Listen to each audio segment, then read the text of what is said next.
வணக்கம் நண்பர்களே. இன்று வழக்கம் போல் வார இறுதியில் நடக்கக்கூடிய மாதிரி தேர்வுகள் டிஎன்பிசி குரூப் 4க்கு நடக்கு. இன்று சனிக்கிழமை தென்காசி வேலைவாய்ப்பு அலுவலகத்திலேருந்து வைக்கக்கூடிய அரசு நடப்பு தேர்வை இன்றைக்கி நம்ம நூலகத்தில் வச்சுருக்கோம். சார் தொடர்ந்து தேர்வுகள் பற்றி பேச.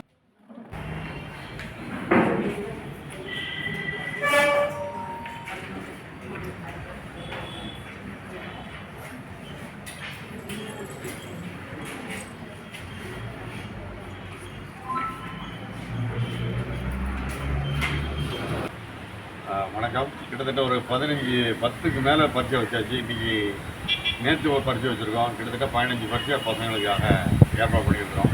நேற்றுக்கு ஆலங்குளத்துலேருந்து ராஜ் அகாடமி நடத்துகிறாங்க. இன்றைக்கி எம்ப்ளாய்மெண்ட் ஆஃபீஸு, நாளைக்கு ஆகாஷ் அகாடமி மீண்டும் வராங்க. ஸோ அருமையான ஒரு பணி போயிட்டே இருக்குது. அடுத்த வாரம் பிள்ளைகள் இவ்வளோ நேரம் பரீட்சைக்கு உள்ளே போயிருப்பாங்க, தயாராக இருப்பாங்க. அதனால் நாங்கள் அதை அவங்களுக்கு எந்த வழியில் உதவி செய்யணும் அப்படிங்கிற மாதிரி யோசித்து இந்த பரீட்சையை சிறப்பாக செஞ்சு முடிச்சிருக்கிறோம். அடுத்த வாரம் பிள்ளைங்க கண்டிப்பாக ஜெயிப்பாங்க. எங்கள் நூலகத்துலேருந்து ஒரு 15 பேர் குறைஞ்சது பாஸ் ஆவாங்க எங்கள் நம்பிக்கையோடு நாளைக்கு மீண்டும் சந்திக்கலாம். நன்றி.